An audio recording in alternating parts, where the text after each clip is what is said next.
కేంద్ర మంత్రి బండి సంజయ్ ఎంపీ అరవింద్ కు కేటీఆర్ లీగల్ నోటీసులు పంపించారు.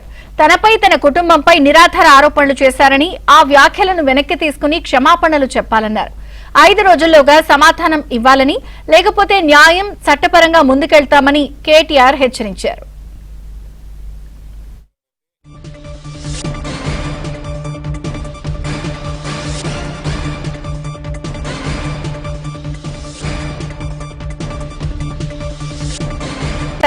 ఆ వ్యాఖ్యలను వెనక్కి తీసుకుని క్షమాపణలు చెప్పాలన్నారు.